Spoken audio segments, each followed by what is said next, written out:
Welcome to Book Club no Kiseki. I am Sam Allman. I'm Matt Jorgensen. I'm Sailor Eli. And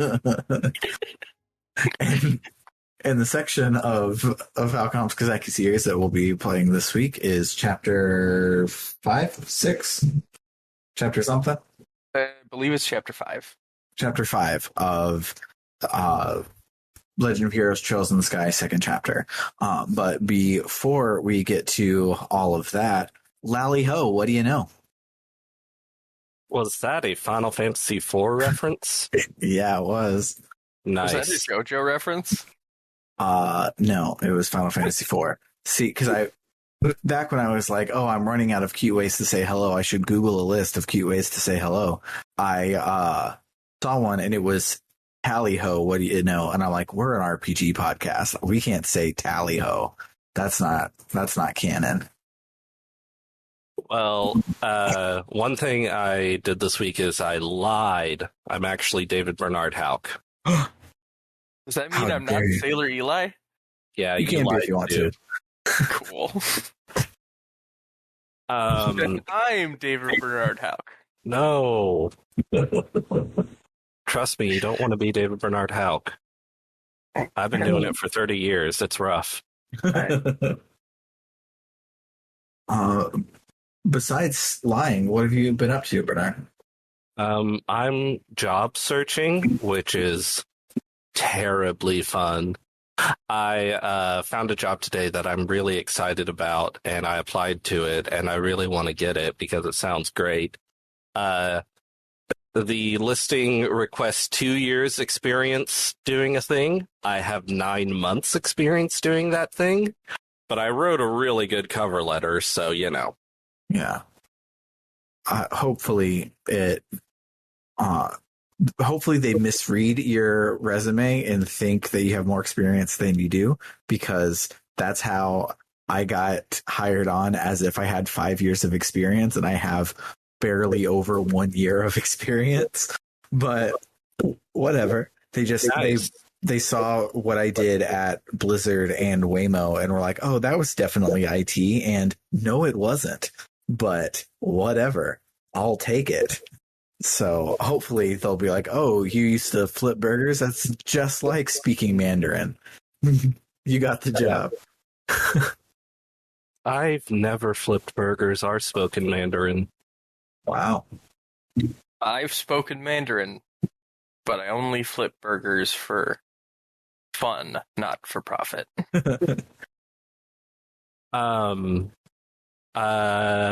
What else has been going on in my life? I don't know. I saw Dune 2021. Is it good? As someone who read the book, I loved it. It was so much fun. I don't know how much it would work if you're not already familiar with the source material, because like it'll have a Mentat do the Mentat thing, but they just do it once as a like one-off thing, and it's not really explained or referenced. So me, having read the book, I'm like, yeah, Futher Hawat is a Mentat. He did the Mentat thing. But if you haven't read the book, you might be like, why did his eyes roll back in his head and he do a really complicated calculation? That's a weird random thing for this guy to do once. Yeah, I still haven't read the books because I randomly in high school, someone told me that Dune was really good. And the graphic design for all of Baby Herbert, I forget his name, all of his Dune books are really bad because the book is all black. It says Dune huge across the top.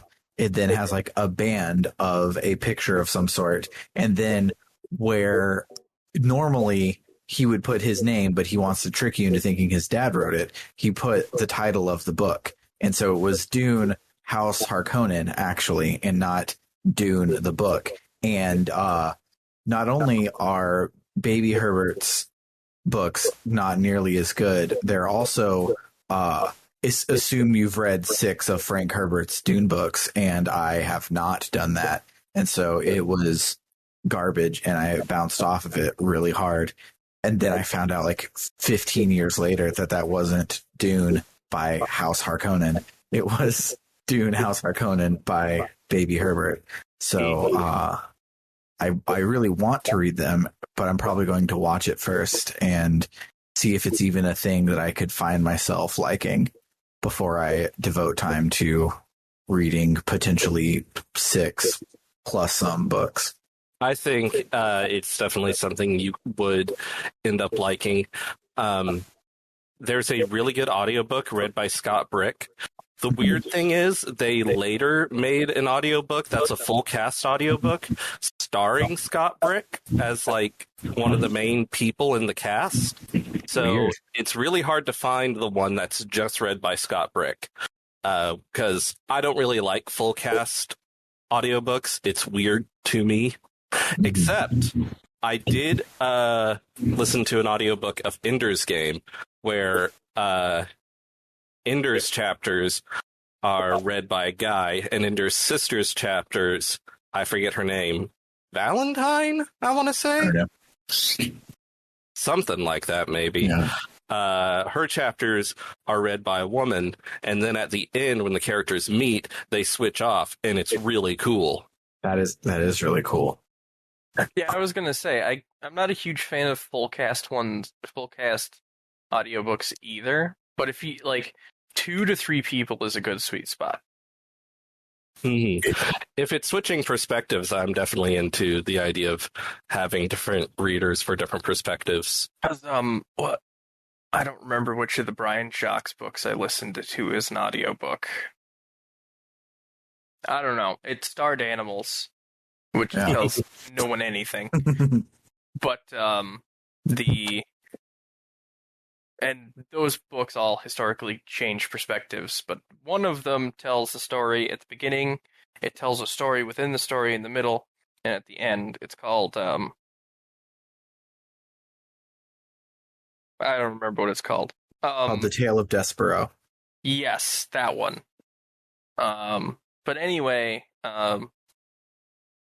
also starring the rat from Ratatouille. They they have a younger guy reading the first part because it's the mouse in this case was looking to find out what happened to his father. And then they have like a guy in his 60s reading the father part, and that was really great. Holy heck, I was correct. Ender's sister is named Valentine. Sorry, I just got really excited about the fact that I remembered something. Nailed it.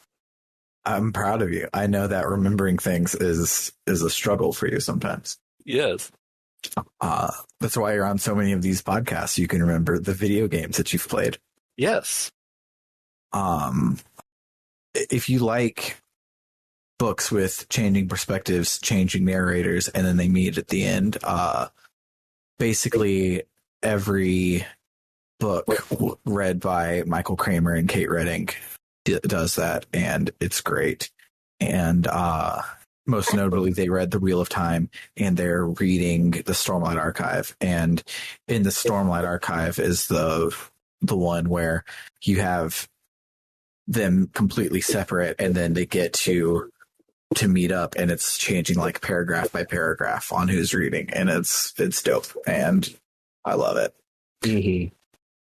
But, some people hate their performance though, so definitely give it a shot. And if you don't like it, the Stormlight Archive is available on recorded audio, which is full cast, which you also don't like. But I mean, I have nothing inherently against full cast. I just usually prefer, if I can listen to something read by just Scott Brick and not Scott Brick and other people, I'm going to choose just Scott Brick because he's the best in the business. Yeah. Michael and Kate both Summer says they're lullabies. They completely put her to sleep, and she can't even focus on the fact that they're saying words. I love them. They both have like gravitas, but to each his own. But that does, since we're on the topic of audiobooks, segue nicely into what I've done. Matt, I'll get around to you in just a second.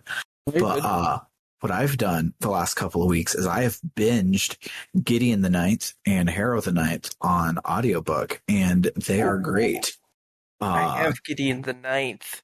I'm really excited to hear what you have to say about it. So Gideon the Ninth is a fairly and I mean this with love. It's phenomenal, but it's a fairly bog standard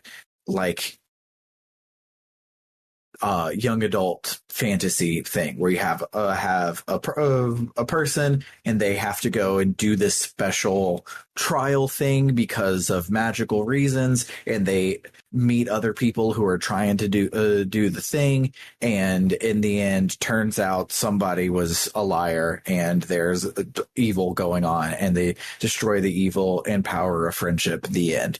And it's phenomenal, though. It's great. None of this is me dogging it whatsoever. I'm just saying, I got what I expected out of Gideon the Ninth, and it's great. Highly recommend it. Then Harrow the Ninth is from the perspective of Harrowhark, which is Gideon's. So Gideon is a cavalier for Harrowhark's necromancer. So they're like a 2-person pair. She's the tank. Harrowhark's the DPS. So in Harrow the Ninth, we're following Harrowhark as the narrator, but Harrowhark is insane, and not like in the first book, you got little glimpse, and she would say that she's insane and she's crazy, and you're just whatever. You're just a loner lesbian. Of course, you're going to say you're crazy, but she's actually crazy. So she is such a unreliable narrator in the second book that she doesn't agree with you to what happened in the first book. All of the revelations that you get at the end of the first book, Harrowhark is yeah, no, that doesn't happen. So much so that she doesn't believe that Gideon is alive. One of the first paragraphs in the book is talking about her, and you think Gideon's shared childhood, and she's yeah, and there was another girl my age, but she died before I could meet her. And it's no, y'all just had a whole book where y'all were hanging out. And so the second book is a fucking trip, because the whole time you're Harrow, this isn't what happened. And then someone will physically say the words, Harrow, this isn't what happened. And you're just trying to piece together what the fuck is happening. And then finally, 80% of the way through, it all clicks. It all comes crashing back in. Everything makes sense. You're understanding what's going on. And it's so freaking good. So if you like YA stories, read the first one and pretend it's that. If you like adult fiction that does weird ass shit, and there's a thing they do. I guess she does, Tamsin Muir. She does, or she is writing in the second person, which is very weird for all of Harrow's chapters in the second book. So it's all you do this, you do that, and once everything starts to click, it switches over to I do this, I do that, and it's just you punch the air. It's a phenomenal book, and I'm super excited for the third one that's coming out next year, because the at the end, spoilers, but it's not spoilers. In Harrow's last chapter, she dies. In Gideon's last chapter, she dies. Then in the epilogue, people who I'm pretty certain are Harrow and Gideon, but are cagedly not saying their names, they're oh, yada yada yada yada. Have you figured out who I am yet? And then they say a character's name, and that character is the first person who died in the first book, and it's just what the fuck is going on? I need to know the third book, and it won't be here until December next year. So I got a long ways to go, but I had a hoot and a half with those books. Highly recommended. I hope I didn't spoil anything too directly, besides the fact that they die, but probably not really at the end of the second book. Characters dying or not dying isn't, a huge thing that people get upset about being spoiled all the time. Yeah, but I don't believe it's true. So it doesn't feel true. It feels, and also, to be fair, they're all necromancers. What the fuck is death even? I was gonna say, like, it's that's an important thing, like that they're necromancers. So, like, I don't know, maybe they're dead, maybe they're not. Maybe it doesn't matter that they're dead. Yeah. And it's definitely the situation surrounding all of that that is the actual juice, and not the fact that they died at the end of their chapters. But it's real good. I highly recommend it, and especially an audiobook. It's read by Moira something. My friend Alora's D&D character Moira Buttons is stuck in my head, and it is not Buttons. That is not her last name, but Moira Buttons is the narrator, and she's like gives everyone such like good different voices, and she does something in the second book that elevates it as an audiobook, where one of the twists that she adds foreshadowing to with like enunciation, which is not a thing that would happen while you're reading the book, but it's like she read the whole book before she recorded it type thing, so she knew what she was doing. It's good. Highly recommend. But what have you been up to, Matt?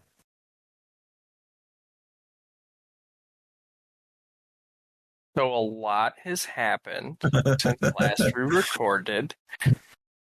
But a lot of it wasn't to me. It was just around me, and I don't feel comfortable talking about it because it's not my business to talk about. Which is fine. I have other things I can talk about. I signed up for a Warhammer tournament in a week. I don't know if I've talked about that yet. Not here. Cool. So I did that.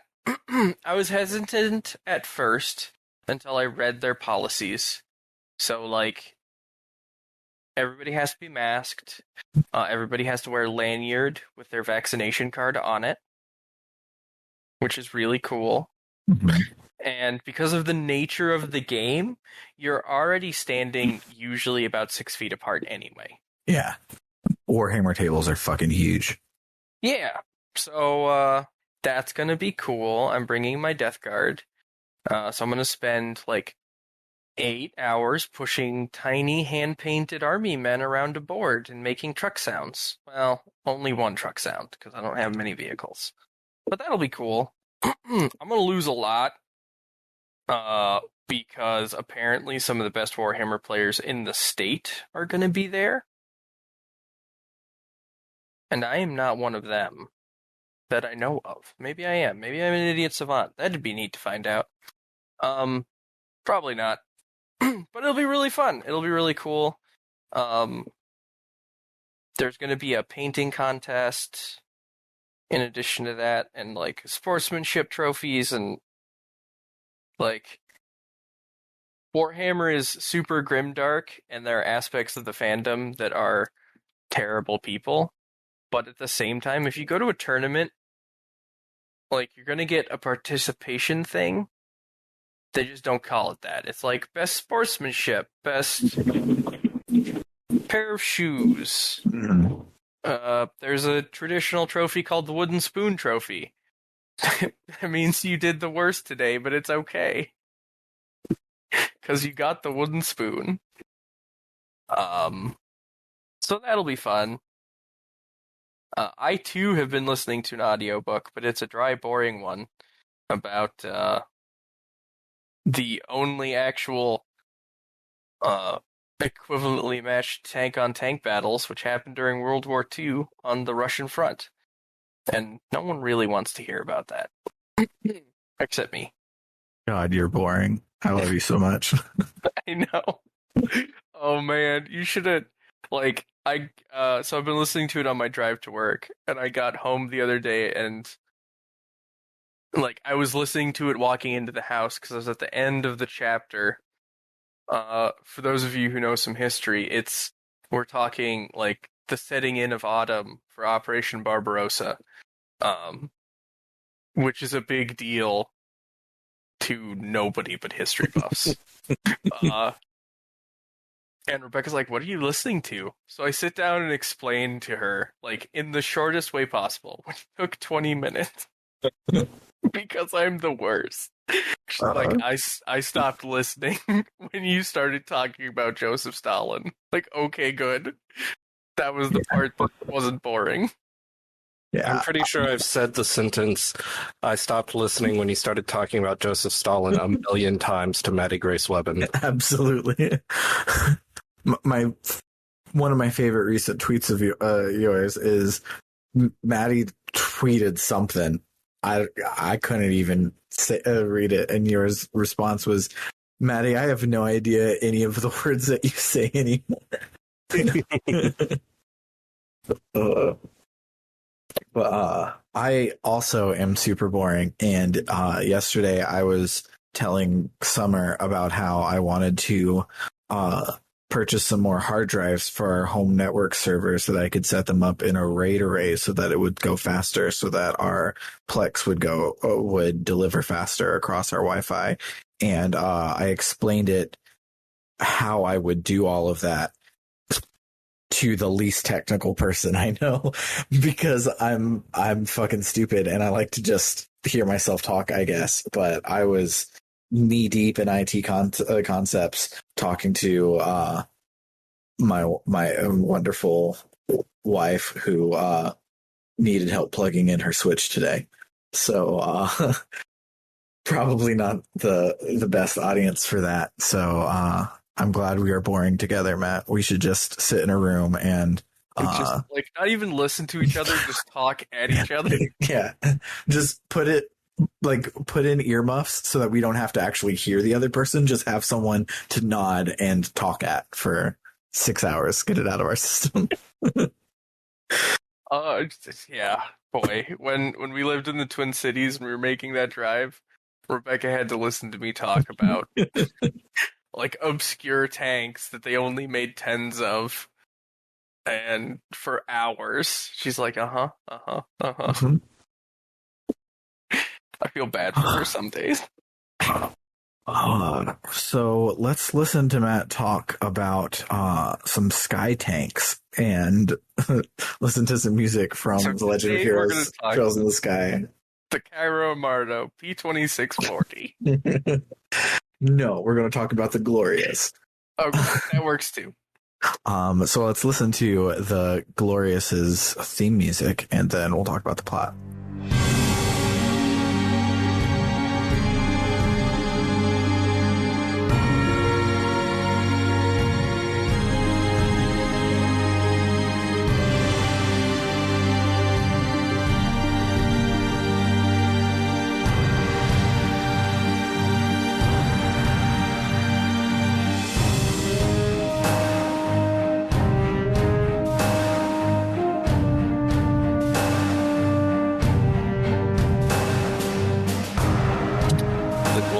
Is big. Yeah, it's a big old honker of a thing. Did you notice that when it revealed the Glorious, it wasn't an in-engine cutscene, it was an anime cutscene?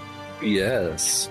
I loved it. We haven't had an anime cutscene the entire game. This is the first FMV besides like the attract mode in this whole series. All right, take it away, Matt. Real quick, somehow I missed entirely that the airship's name was the Glorious. That literally just clicked. Oh yeah, the big old red one is the Glorious. They also call it something else because nothing in this game can have just one name. That wasn't really a thing in the first game, but in this game, everything and everyone has multiple names. I love how when we figure out Lo's name, we're like, oh, you're so and so Leonhardt. He's like, no, you can call me Lo. Everyone else does. And finding out Leonhardt was a big plot point. And he's like, no, just call me Lo. It's fine. Here's a third name. It's okay.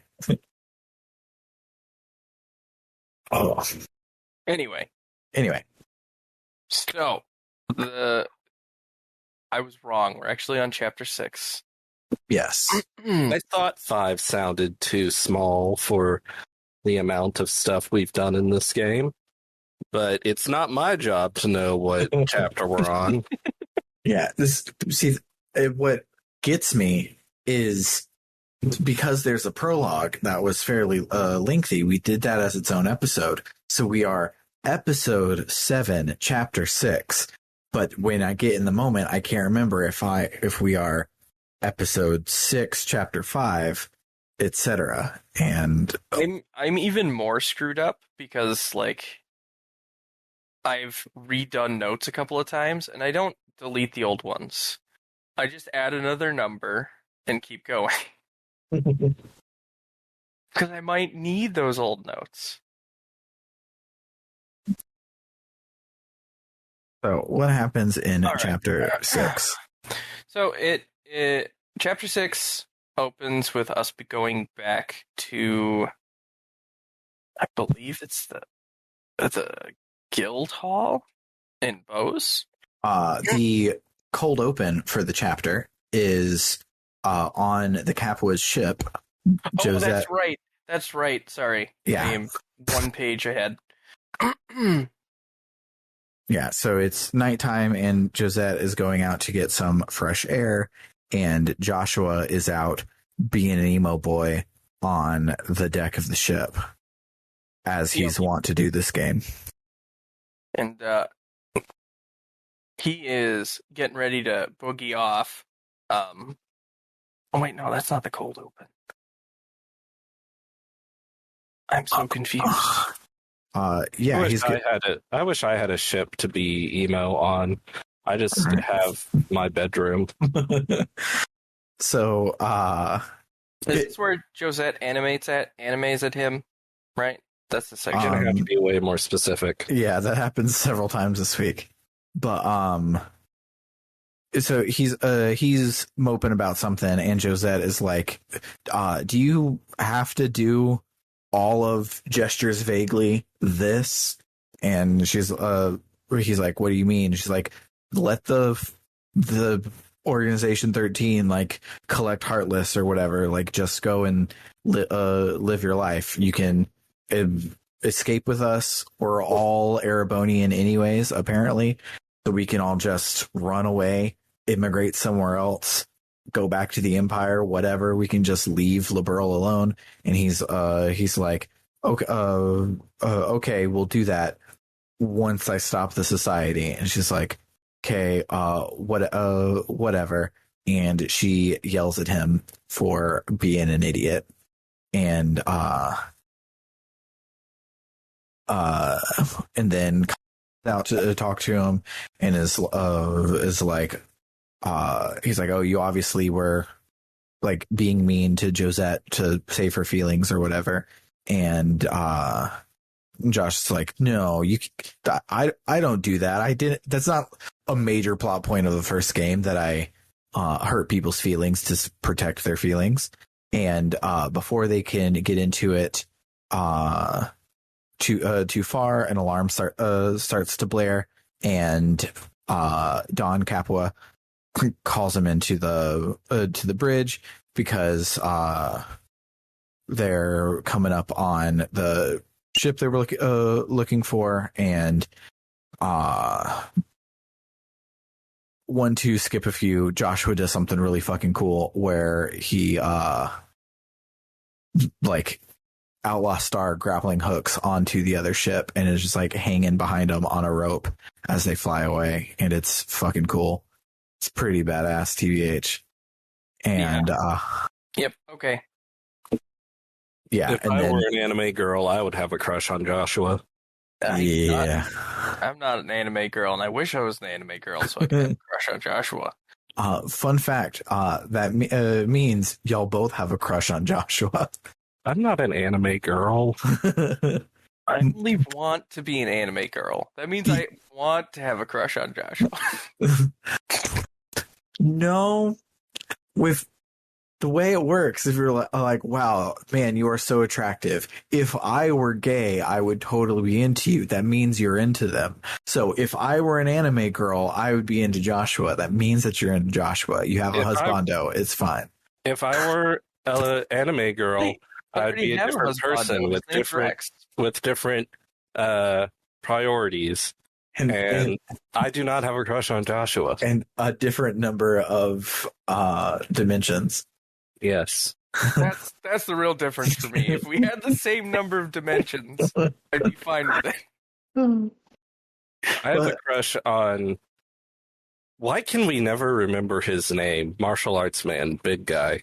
Zane? Oh, it's because it's Zen in the most recent translations, but it's Zane on the PSP translation, which is the one that I used to write notes in the first game. So because of that, it's Zen, Zane, Zana, Zuba, Zaba, Ziba, Zaba, and it's gone. That's why I get confused, because you were saying a different name before on the last game. But yeah, Zen is who I have a crush on. Yeah. I gotta give it to Agate. Agate's pretty great. Yeah. Redheads. Yeah, it's really that simple. And headbands. Don't know what it is about headbands. Anyway. They give you infinite ammo. But yeah, when Joshua grappling hooks onto the patrol ship, the capitalist ships pretend like they were trying to do something else and like dogfighting type thing so they can run away. So the patrol ship is like, oh, we got rid of them. We got them off of our tail. We're fine to go home. And Joshua is just hanging off the back of it. Thus ends the cold open. All right. So post cold open, which I always forget. I need to stop doing that. We shift back to what I'm finding out is not bows. It's like Hold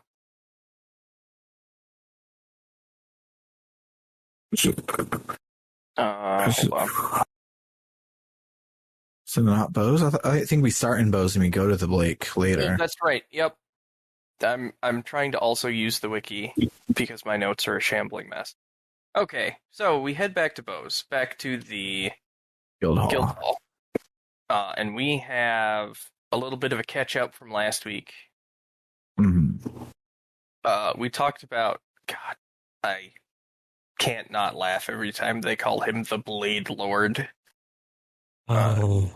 It needs to say Blade Lord 420 at the end of that. He plays a lot of Call of Duty poorly. Yeah. AKA Lowe, AKA Leonhardt, AKA Lawrence, AKA the red masked man, AKA the silver haired man.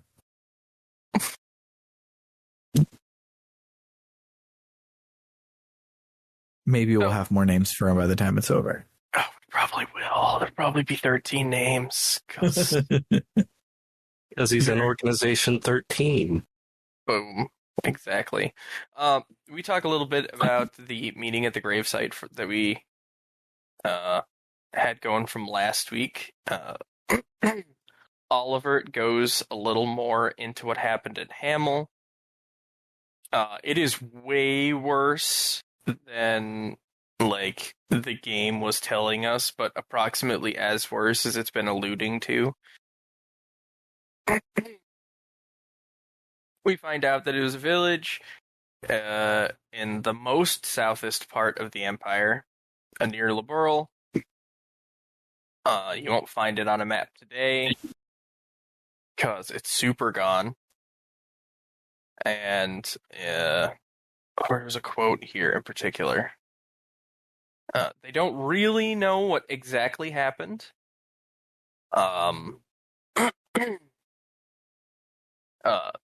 Oliver pointedly says only rescue units saw precisely what happened. but few living today can claim to know a Hamel resident. The official story, as Olivier tells it to us, is that there was a landslide. By the end of this chapter, we realize that's a goddamn lie. Yep. But yeah, approximately 10 years ago, there was a big old landslide there. There ain't and been most a people died. landslide here in 10 years. We get our monies. And we elevate. Oh, yep. And then Lundgren, after we get our monies, Lundgren is like, so you guys should totally take a vacation because we're out of cities for you to visit. So you should take a vacation until the plot happens this week. And we're like, okay, sounds good. We can get some R&R, and definitely nothing bad will happen the second day of our vacation because we're JRPG heroes. We get to take breaks. Yeah, he points out that Kurt's team is looking for the Ouroboros hideout. Mm-hmm. So we should wait until they find it and have a beach episode, and nothing will go wrong and delay the beach episode. Absolutely. Yep. So we head on out to Valeria Lake. Kevin happens to be there. Isn't he always there? He's always there. He's the like team. Him. He's the anti-Team Rocket to our party. He's just always around To help out. Yeah,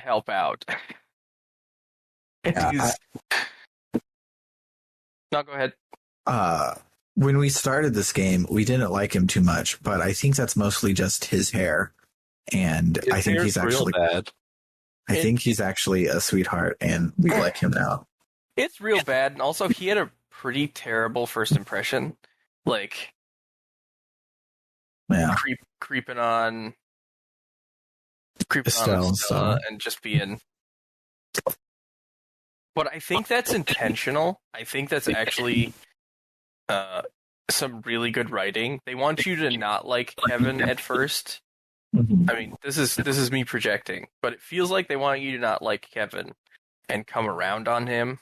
Mm-hmm. Similar to how you're supposed to not like Agate and come around on him. I can't believe I used to hate Agate. I love so much. It's so weird.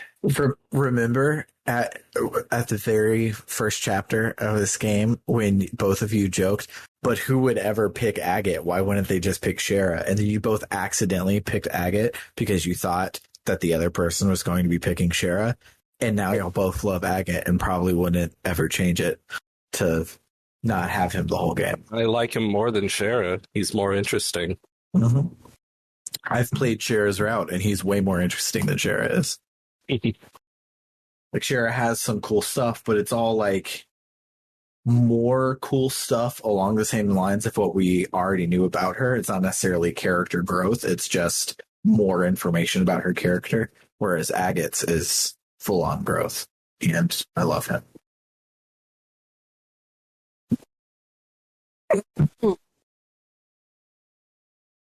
So anyways, we get to the island, and pretty immediately we get hauled off to the Bracers Guild. Wait, there's not a Bracers Guild at the. What do I have a thing? And there's not an island. Oh, yeah, I'm we're sorry. at the lake. I took notes on side quests. There's side quests here. You can do those. Yeah, I didn't. I didn't at all. Yeah, I did some of them. They're not worth it. Anyway, we head off to the lake. Mm-hmm. There's Kevin. He's great. We get some, like, break time, but it's almost immediately interrupted by Kurt appearing, who's doing the, like, I've crossed the desert, I'm damaged and broken, and I don't know what's what. But Kevin, good, sweet, honest Kevin, has a super secret church move, what heals Kurt. I wish actual church people had special moves. Right? Yeah, anime church people are way cooler than real life church people. Yeah. Well, when they're not secretly evil. I mean, a lot of real church people are secretly evil. It's true. Yeah, but even when anime church people are secretly evil, it's still cooler than like real It's life. true. It's still like it's world domination, not like I'm gonna steal $50. Yeah, and it's world domination and not touching kids. So Yeah, that I'll one. take it.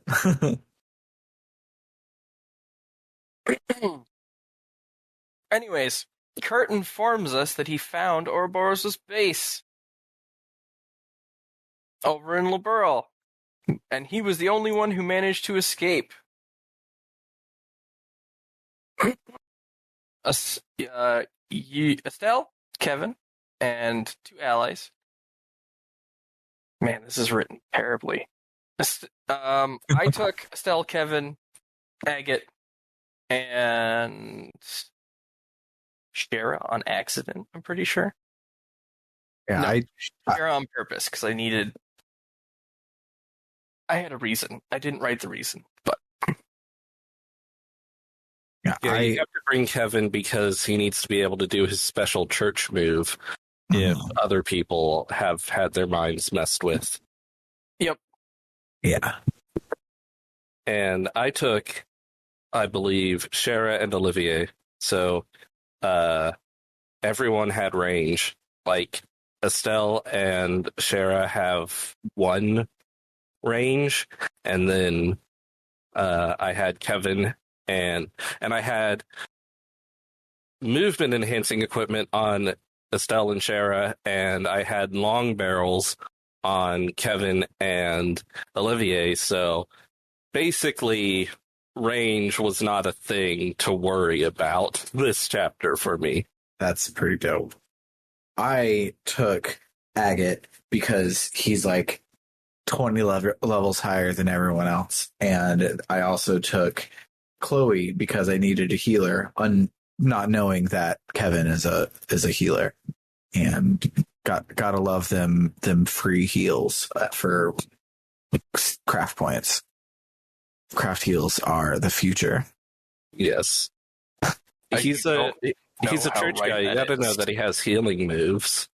Yeah, but like he's a church guy with like swords and stuff. He seemed swordsy, but I mean Chloe has a sword too. I should have just figured if for some reason he just didn't feel like a healer to me. And then he was, and I felt silly. I guess the church guy in Xenogears isn't a healer. He just has an extreme number of guns. So I guess that's sort of a similar thing where you might have expected it to be like that. Yeah. And also, I already know that Kevin is the main character of the next game because he's the biggest on that cover, and the main character is usually not a healer, so I just wasn't expecting it. That's an aggravating point for me in a lot of games. I know it would be a lot more boring for most people, but it would make logistics so much easier in most RPGs if your healer was just your main character. I mean, I've somehow spec'd Estelle to be an amazing healer. I don't know how it happened. Yeah, I accidentally made her an incredible healer, so. Full disclosure, the orbment system is really good and really deep, and I don't understand it at all. I kind of understand it, and I know like you want to match the colors because that gets you better stuff, but like I am incapable of digging into it, and so when I get a attack number +1, I replace the attacks on the thing. I don't know what I'm doing with the orbments, so it just is what it is for me. I'm at like 75% figured it out, but that's after. This is my 5th Trails game.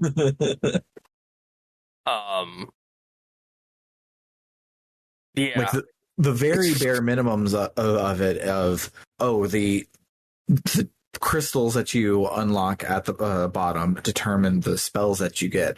I get that. I don't necessarily know any of like how the stats play out, which ones play better off of each other, any of the more complicated things. I just, oh, this person has to have wind in these spots, so I'm going to do that. I'm going to give him an attack. I'm going to give him a heal, and then I'm going to give him some of the like EP cut and things like that sort of things to give him some utility. I guess that kind of works, but every time I open up the arts menu on accident, because so on the Vita, the action menu is in a circle like Persona 3, and I always go in the wrong order wherever I did. So I'm trying to get that in Persona 3. So I'm trying to go to crafts and go down, and I press the wrong button and I go up to arts constantly. And every time that opens, I'm like, huh, I didn't know I had such and such, because I unlocked it by having like 6 fire and 4 water or whatever. And I'm like, interesting. Well, I'm going to use that this turn because why not? And that's my level of confidence in the orbment system. I understand the basics of the orbment system, but I don't know how I managed to do such a good job making Estelle a healer. She is ridiculous. So a nice thing about Trails of Cold Steel, and this is spoiler free, they make it very obvious early on, like literally the first pseudo dungeon you do, they make it extremely clear. Okay, this is this character's archetype. This is this character's archetype. This is this character's archetype. And you can follow that pretty easily in a way that just kind of isn't present here. I mean, what do you put on to make somebody carrying a Gatling gun better? Yeah. But this lady has a staff what heals. So I'm just gonna put all heal stuff on her, and we're good to go. Yeah. And then it does a good job of then later getting things more complicated. Like it holds your hand the whole way without you realizing it's holding your hand. Mm-hmm. Which I didn't realize until I came back to play Trails in the Sky. It's like, oh no, where are my training wheels? I need those to live. Yeah. But I picked Agate and Shara because they were my best fighters. And my opinion is if I don't know what I'm doing, a good offense is the best defense. Mm-hmm.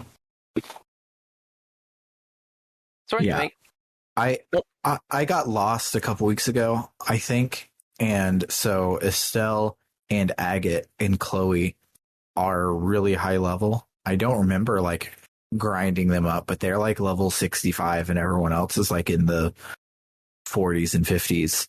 So they're probably who I'm taking the whole rest of the game because they're way up there. And Joshua rejoins the party at like level fucking 75. So he's obviously going to stay in my party too. So that's probably my party for the rest of the game is Estelle, Joshua, Agate, and Chloe. Because they just have... for the end of this episode, I guess. I mean, this chapter's called The Whereabouts of Bonds. If Joshua didn't join the party in the chapter named after his fucking song, I would be very surprised. When it started, I'm like, oh, cool. That's what we're doing.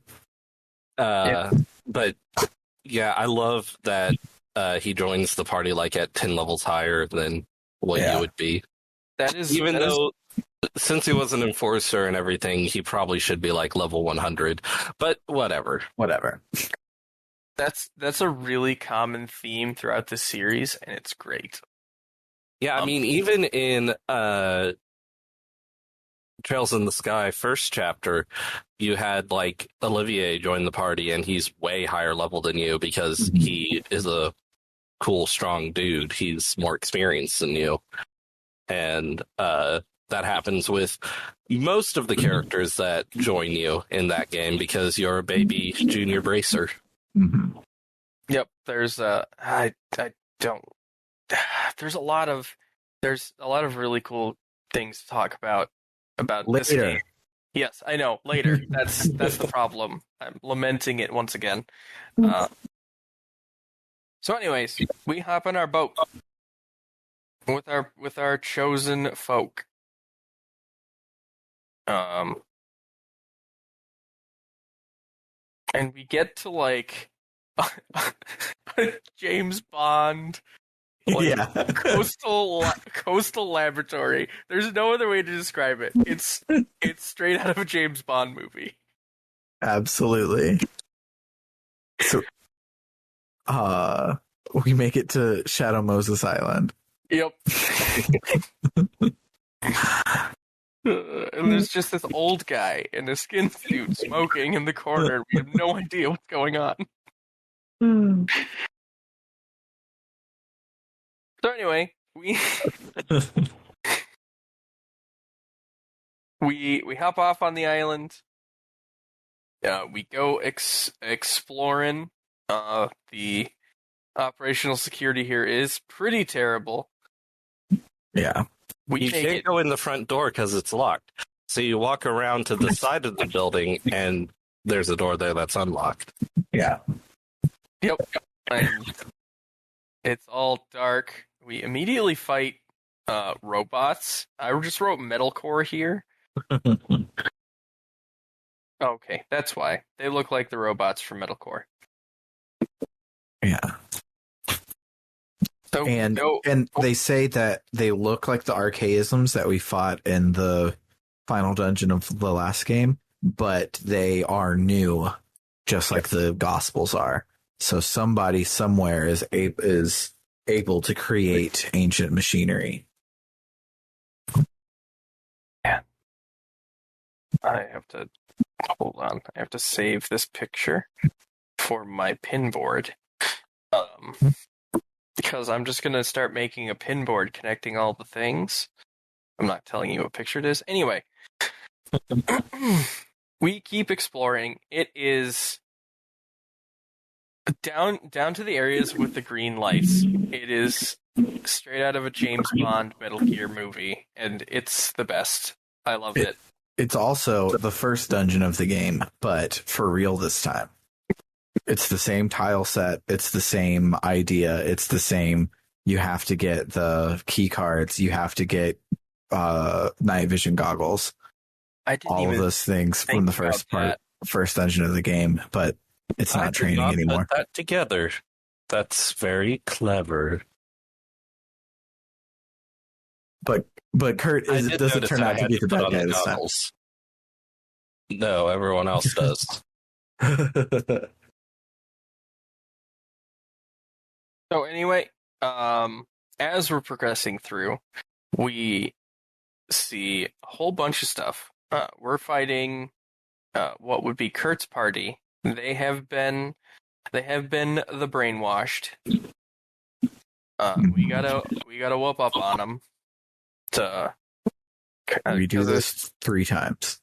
Yep, we do it 3 times. We see all kinds of weird stuff. I wrote giant robot back to tanks. Like, man, these Ouroboros guys, they know what they're doing, and it's spooky. This is a JRPG. I don't want your back to tank sci-fi and robots. I do. I want them on my side, not on. I don't want the bad guys to have them.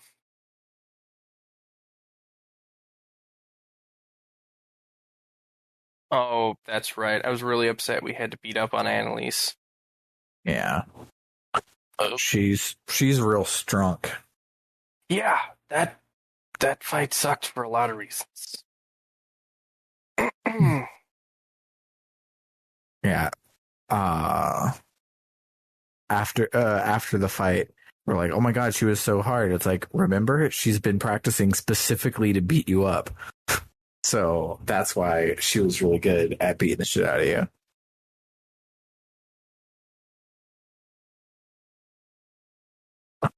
So there we go.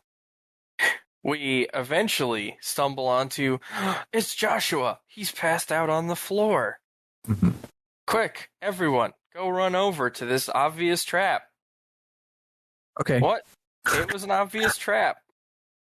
The doll is terrifying because it's just a doll weapon Mm-hmm. that looks like Joshua from the. Actually, looking at the screen, I'm not sure how anyone would think that was Joshua because the skin is all. Well, it's Estelle.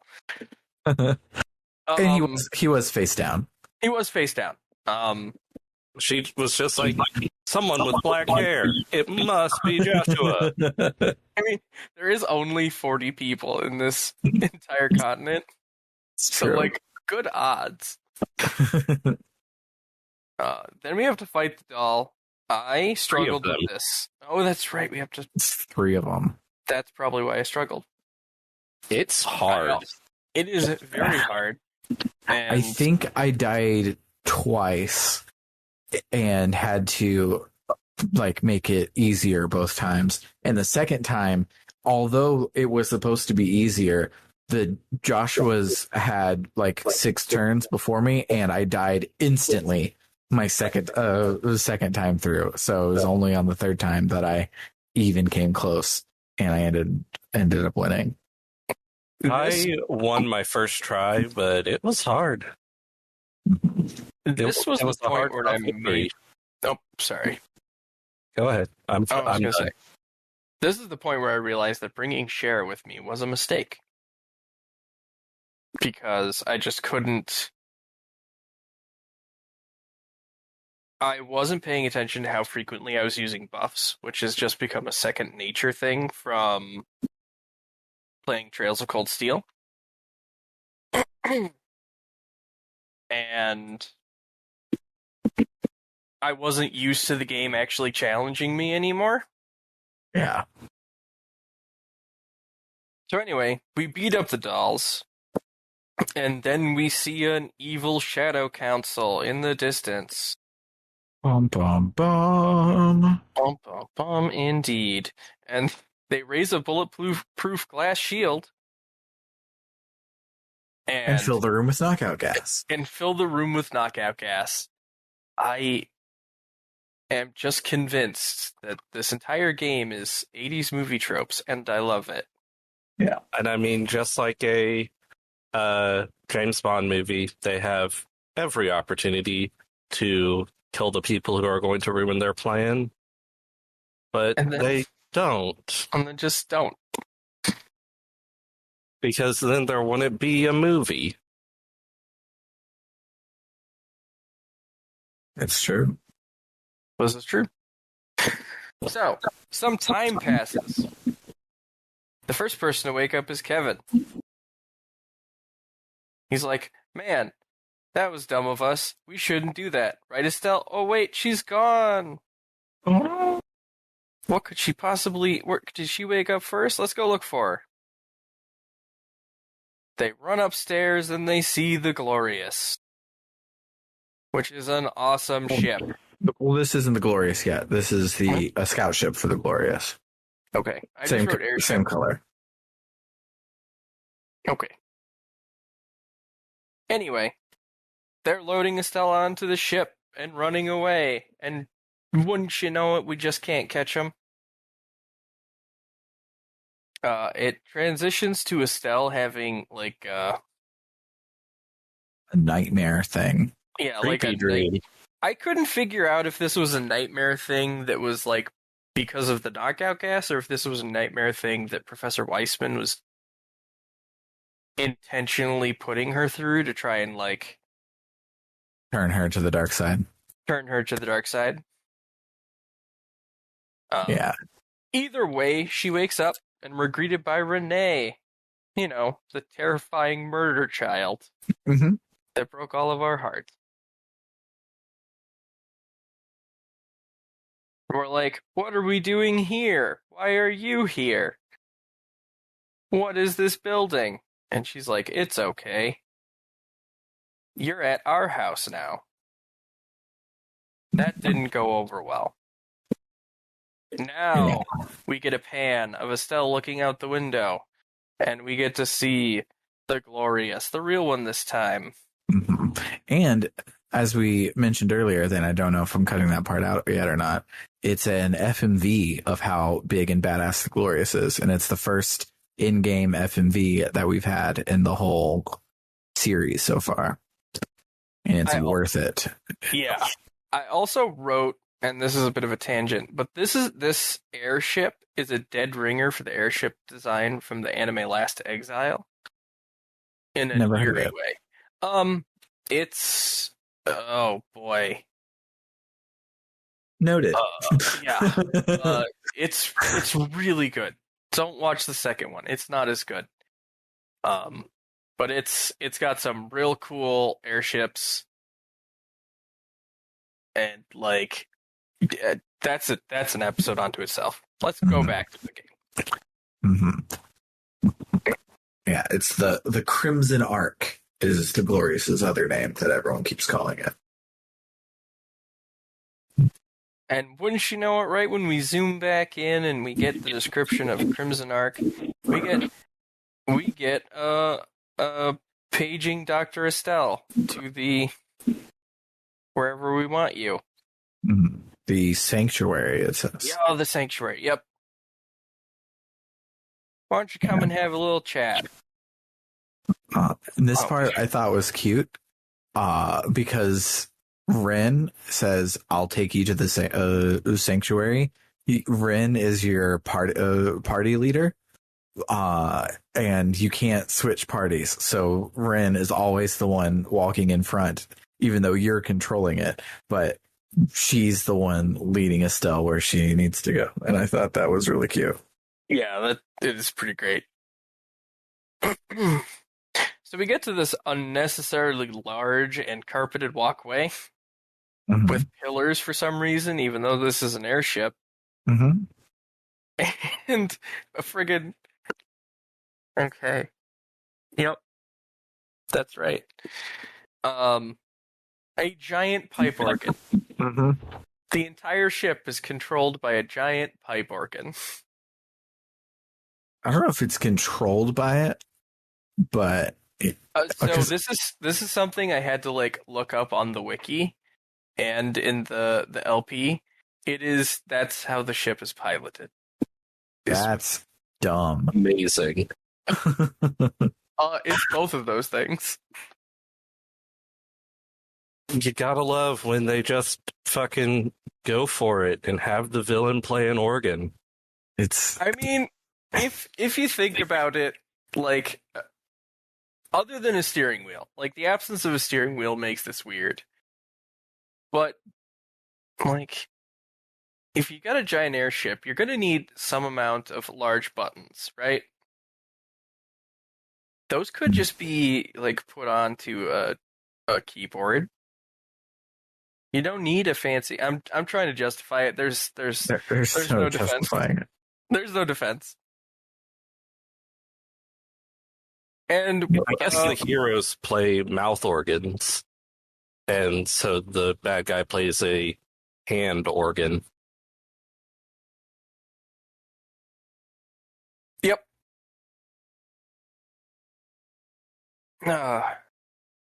I'm still getting over, like, how do you... Never mind. So anyway, it is Professor Weissman playing.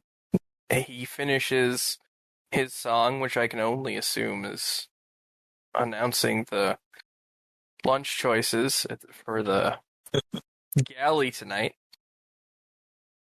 And he turns around. He's like, "Hi, welcome to the ship. We're going to try and recruit you." And Estelle's like, No, you're not. Yeah, because he is a Bond villain, as we mentioned about him having a Bond Laboratory and now is playing the organ and monologuing. Yep. He does talk at length about Joshua and is like, we want you to join us because you are what Joshua cares most about. So if you join us, Joshua will come back and join us. And Estelle has kind of been figuring that Joshua was back with the organization the whole time, but Weissman confirms, like, we have no idea where Joshua is, but he was vaguely seen with the Sky Bandits. We have no idea what's going on, but if you join us, we can find him. So Estelle is like, oh, Joshua didn't betray me to go be evil. He betrayed me to go be emo. Therefore, fuck you and all of your friends. I'm going to go and help Joshua because he's obviously just hurting and not an evil boy anymore. Yep. And when she gets that information, she's like, I'm gonna kick your butt. And our boy Blade Lord 420 shows up and says, No, you're not. Yeah. I love this scene right here because as season 1 of Jessica Jones shows, mind control is the absolute most horrifying superpower, and Wiseman has been mind controlling everybody forever. And Estelle walks into this room and he is by himself like a Bond villain monologuing, and she's like, oh, I'm going to fight you, and she jumps up to hit him, and Lo is there and blocks it, and she's like, where did you come from? He's like, I've been here the whole time, you just couldn't see me. And then the whole organization is there, and Weissman was just controlling Estelle's mind casually to make her not see them, and it's just a fucking power move, and it's horrifying and cool, and I want to hurt Weissman for being an evil man. Also relevant, it might be relevant information. He does mention specifically that he was an archaeologist. Yes. I put that in all caps. I don't remember why. Yeah, something about the areola, probably. Yeah, but he specifically says he won't go in details about the areola yet. Suspense piano. So, realizing that there's nothing she can do, she decides not to fight back as she's escorted back to her room. Yeah, she when he asks her point blank if she's going to join them or not, and she's like, maybe, and he's like, okay, well, I'll lock you up until you decide. And we're all going to conveniently leave except for Lo. Yes. We're all just going to leave, and it'll probably be fine. Yeah. Someone did tell them, like, oh, hey, that thing you were waiting on is ready, or something like that. So, like, there's a reason for them to leave, and that reason is plot convenience. But, yeah, they're going to do a experiment or something. Yeah. As Ouroboroses want to do. Mm-hmm.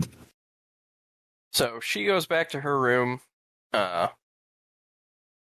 contemplates what she's going to do next. But that's immediately interrupted by Lo, just coming back in, and he's like, listen, I'm not going to fight you, so you don't have to worry about it. She's like, I've seen what you can do. I'm absolutely going to worry about it. And he's clearly here to try and talk her into joining the organization. But he flat out tells her, I don't think you're cut out for it. He talks a little bit about his past. He was good friends with Joshua's sister. She died at Hamel. Joshua killed the man who was about to kill her. Yep, because they were attacked by Jaegers equipped with liberal weapons. Mhm. Yeah, basically, and I don't remember if it's here or later when Joshua tells it, but basically the whole Hamill thing is confusing at best as to who attacked it, and it seems like Erebonia faked the attacks so that they could invade, but also because they faked the attack, it looked like Liberal invaded, and it was Jaegers. Anybody could have hired it. It could be a third party. Who even knows? But basically, Hamill was decided to just be worth it for someone to raze to the ground and kill everybody so that they could go to war. Yep. After he finishes telling her that story, Estelle makes up her mind that she's not going to join Ouroboros. Right at that time,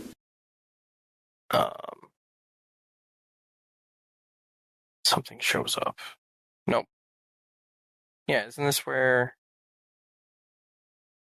I don't... Nope, that's later. I don't think so. Yeah. But, Blade Lord leaves. Estelle talks about some stuff. We shift, this is important, we shift our perspective to the hallway where some guards are hanging out. They go in to check on her. She's not there. She bushwhacks them, and the jailbreak is on. Yeah, she is super badass, as we know. And they walk in and the window is busted, and they're like, oh, she busted the window and like jumped out to the water. She's nuts. Why would she do that? And there's several hiding places that I was expecting her to come out of at any second, because obviously she like threw something out of the window to break it and make a big thing, and then she was going to attack them. No, she actually jumped out the window, but she's hiding above it like a badass, and she swings in to drop kick them because she's awesome, and it's a great moment. It is pretty great. All right, so we run out of the room. We do a little like mini puzzle maze thing with these annoying freaking electric pillars that keep popping out of the ground. But eventually we make it to the deck of the ship. Pretty sure that's what you call it on airship. Yeah. The roof of the airship. Yes, the roof. Well, I mean, yeah, roof, deck, whatever. We get a cutscene where she's crossing over the part she just left to try and go to the front underhold of the airship. And some Jaegers run out of there, and she's like, crap, Final Fantasy VII it. Turn around and run. There's more Jaegers behind her. And Gilbert! Who everyone remembers! I absolutely did not remember this guy. I love it because he's like, I bet you never thought you'd run into me, and it pops up like, this young man is ... and you get to choose, and one of them is who again, and the other is, oh my god, you're Kyle from the Sky Bandits, because it's some dude with blue hair, and you're like, it's obviously him. And then the third one is Mayor Dalmore's steward. You can actually get the right answer, but I just love that it's like, oh, you're that one guy. You're that, yeah. So anyway, he says, you're going back to house arrest, and she says, nope. And then we fight both Gilbert and the two Jaegers. Four Jaegers. Yep, two on each side. And they aren't not that hard, because you can win this fight. Yeah. Yeah. I had the fight time out the first time, and then I saw that version of the cutscene but then I reloaded and beat them and saw that version of the cutscene. They're very similar. Yeah, my first time, like on my first turn or whatever, I like took one of the dudes out like in one hit. I was like, oh, they're not that hard. But then they like all got crits on me, like lined up, and so I didn't survive my second turn. So I reloaded so that I could kick their ass because I was so close. Mm-hmm. I assumed that this was you have to lose this fight, and I didn't start picking up on it so I was just like defending, and I didn't start picking up on it until I accidentally attacked one of the Jaegers and killed him immediately. Like, oh, am I supposed to win this? I didn't, but yeah, it ended you can up win fine. or lose. I'm really bad because I never win the ones you can. Anyway, they do the anime superpower because you get to the end of the fight one way or the other, they're going to get you. But there's a fifth Jaeger. What? He done anime jump stabs the other Jaegers and Gilbert, and in what is my favorite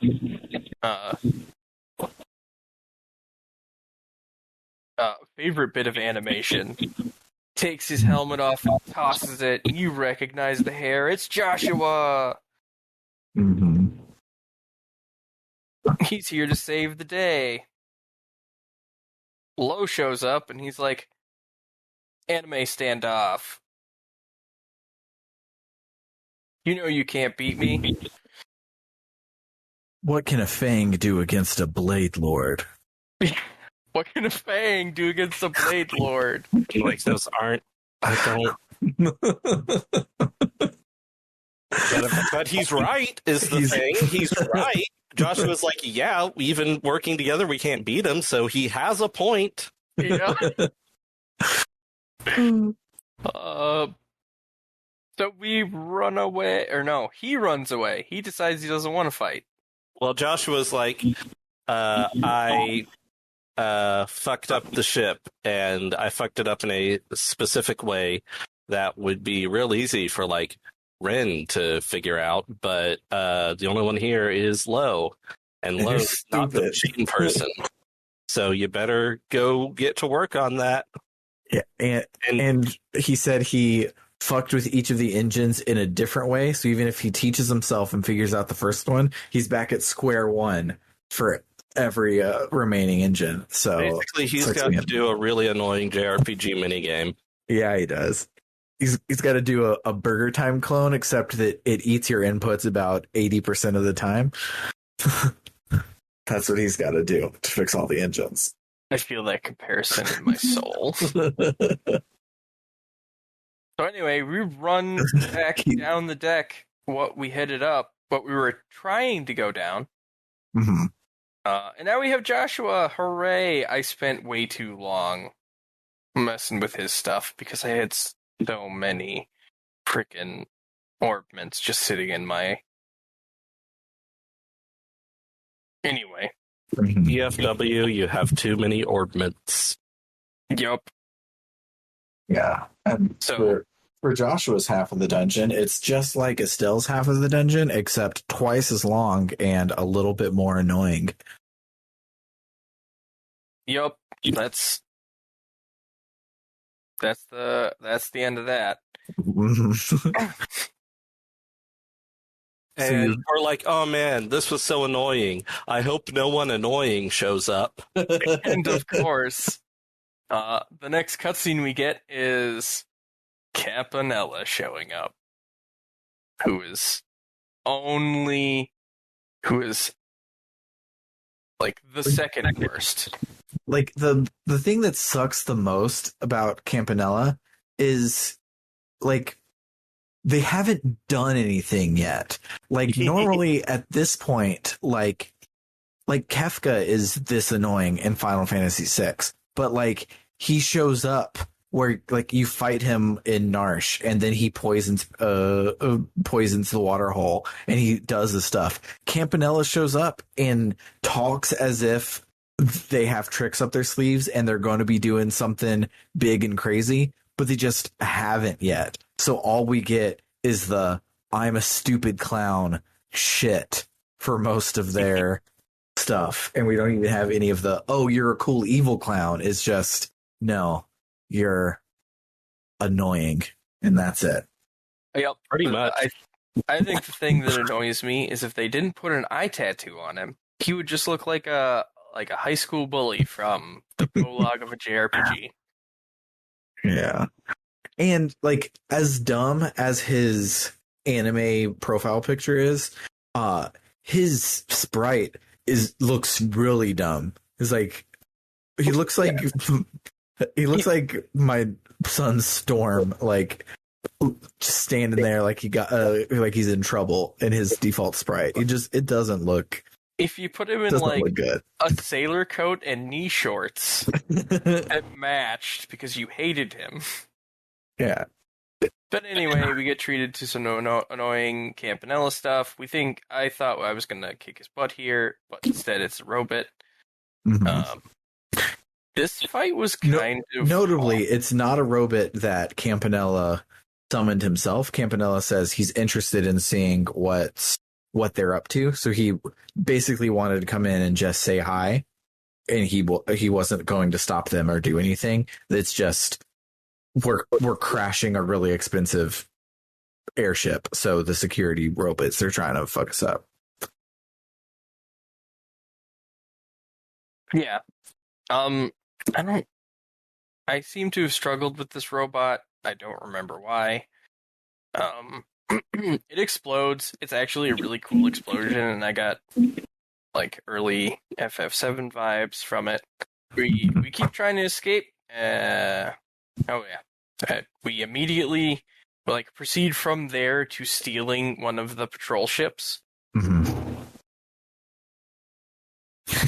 And we escape the hell out of here to 30 Jaegers shooting our ship. Mm-hmm. Which should have blown it up, but anime, don't worry about it. We get some space, some airship talk, but there's a kind of a cool scene with the dogfight where they're just running instead of fighting, but I thought it was pretty neat. Yeah, notably the big ass guns on the front of our ship are missing. Everybody else has guns and we don't, because the way Joshua was able to steal the ship is because it was up for maintenance. So it's like keys were in the lockbox in the hangar, so he could just take it and leave. But it was the guns what were being maintenanced on. So it's a getaway vehicle, but not a survive in a dogfight vehicle. If only we had friends who have an airship. Yeah! Right when we're about to, beat Dunzo, the Bobcat shows up. We glossed over it earlier, but when Joshua was about to go and grapple hook and be a badass, he was talking with Don for a little bit, and Don was like, okay, after this, we're even, so we're gonna, head off to Arabonia, keep safe, Joshua. And turns out they didn't do any of that. They were watching to make sure Josh was safe.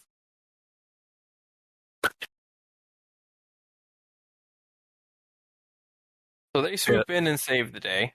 The Campanellas are kind of growing on me. Not Campanellas, the Capuas. Campanella is definitely not growing on you. God damn it. I do like the Capuas. Josette is funny. Capuas are getting kind of great. So anyway, we end up crash landing on a beach. It's at sunset. It's very romantic. We have lots of talk about feelings and emotions. And Estelle basically tells Joshua that he's dumb and he's doesn't understand his own feelings, and he's a stupid teenage boy, and he needs to realize that he's a stupid teenage boy, and he's not smart at all.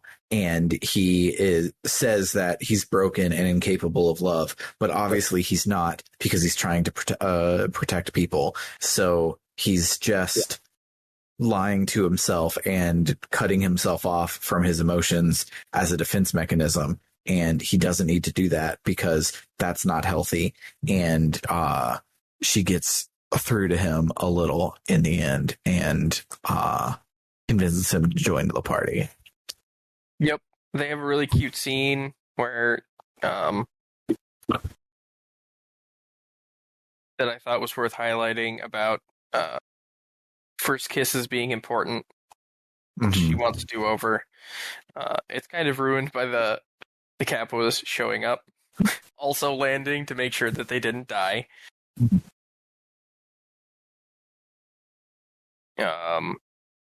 This is where it's kind of confirmed that Josette has feelings for him, because she says, if it doesn't work out with Miss Airhead, you can come on back to us.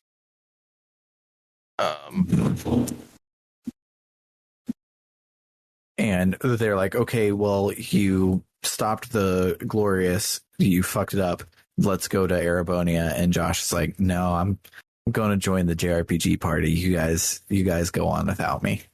Mom says I have to go home. And they have a really great closing scene about promising. I want to get the promise right. They promise to, because Joshua has this whole time been trying to protect Estelle, and that's why he left, and he was doing all of that because he was being an idiot. And she's like, I've been training really hard. I can protect myself. You have been training really hard. You can protect yourself. So since you want to protect me and I want to protect you, let's use our protecting powers and protect each other and rely on each other and be a unit instead of looking down on the other person the whole time. And they said, bet. Yep. He succinctly wraps it up by saying he promises he won't ever run from reality again, and that he will walk with Estelle until the very end. The last lines are Estelle saying, I promise to the very end, and we get the end of chapter 6. Hell yeah. So let's do the cute anime love song that we just listened to, and then we'll talk about our memorable moments.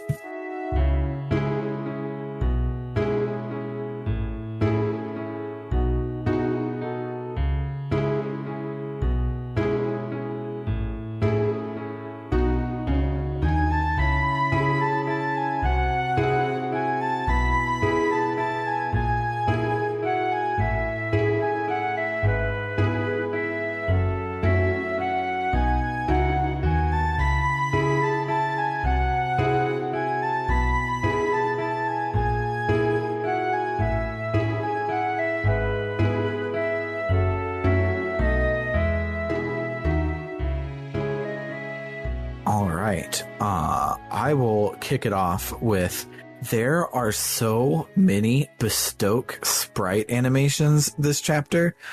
They are all fantastic.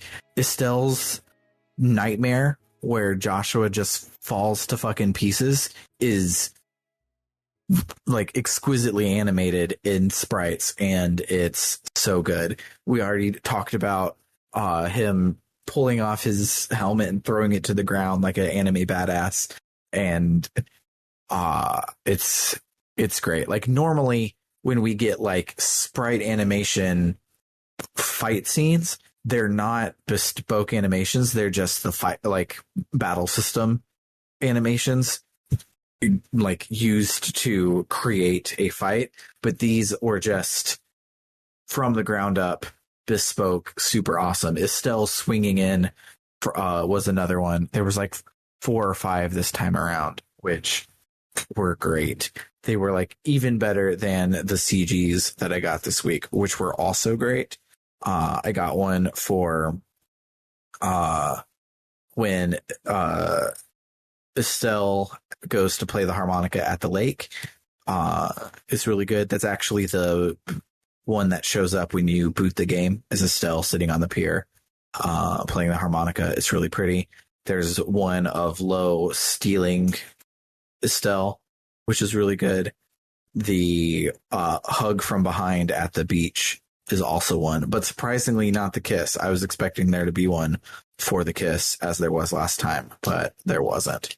But they're really good. I will pop them in the chat so you can see them. But that's all that I had. Was just the graphics are great this week. I really enjoy how Estelle has become super badass. Like, we've watched her whole progression from being just sort of an idiot at the beginning of chapter first, and it's just smoothly progressed to her being a total badass in this chapter, and I love it. I like that she's like just to add a little bit onto that. I like that she stayed a goofball, because sometimes when you see that character progression, they lose that part of themselves. She still like says and does some goofy things, but she can back it up every step of the way, and it's really good. I don't know if I had anything specific other than that I did really like the fight against the Jaegers and Gilbert, everyone's favorite character. That fight was fun, trying to beat it within the time limit. Yeah. Did Gilbert have a profile picture in the first game? I don't remember. I don't even remember if he does. He does now, but so do the Ravens. I want to say he was a complete nothing character last game. There are several named characters in this game who have profile pictures who did not in the previous game. Mm-hmm. I remember noting that and being weirded out by it.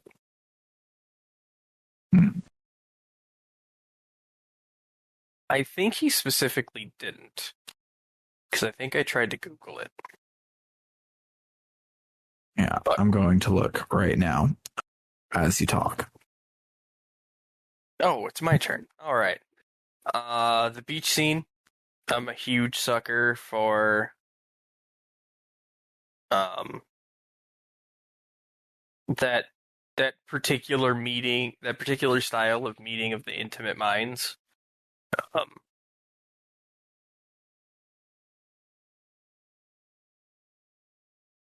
And it was straight out of some of my favorite anime, in like a condensed version that was just about perfect, up to and including the Kappas showing up and like not spoiling the moment, so to speak, but putting a capstone on it. I mentioned the the sprite of Joshua pulling the helmet off and throwing it to the side. That was great. So good. And even though I hated it, I still kind of love the fact that ship's flown by a pipe organ. Yeah. That's what I got. Dope. Well, thanks again to everyone on the Ko-Fi for donating a whole lot. And this series already is pushing the three of us to our very limit. And it wouldn't be happening at all if it wasn't for the great, wonderful you guys on the Ko-Fi for supporting us so much. So if you are listening to this in the after times and you're like, this is great, I want approximately 2 more episodes of this, you can head on over to www.rpgbook.club, where any donation gets you access to the Book Club no Kiseki episodes a month before everyone else does, which is usually about 2 episodes. This month it'll probably just be one because I think it's been almost a month since we recorded. But Happens sometimes. it happens sometimes. But scheduling a podcast is hard. it really is. I don't know why I do it 3 times a week. It's not smart. I shouldn't do that. But alas, here I am, and I'm doing it for you guys.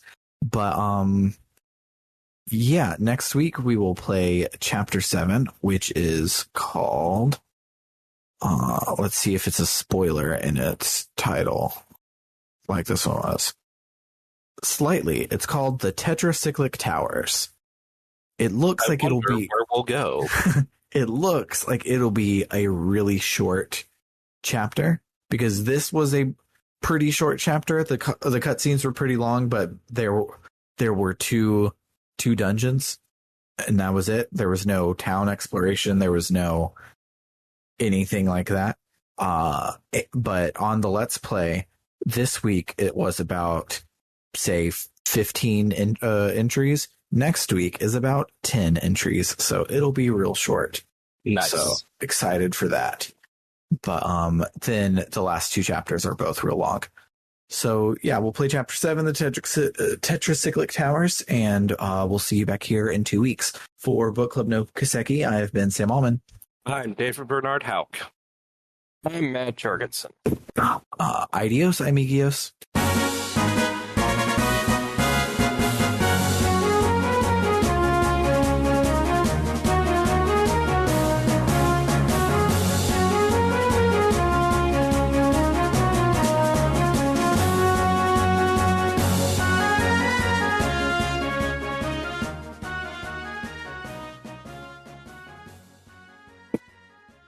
Discord has really good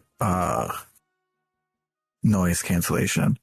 This AC is really loud and it doesn't make me green circle at all, which is great because my room has 2 gaming PCs, a PS3, a work laptop, 5 screens, an Xbox 360, a Wii U, a Switch. Makes a lot of heat, is what I'm saying. On hand. I do.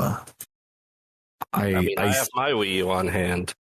I soon won't need my Wii U on hand when I get my Steam Deck, but as of right now, it's my GameCube and my Wii because.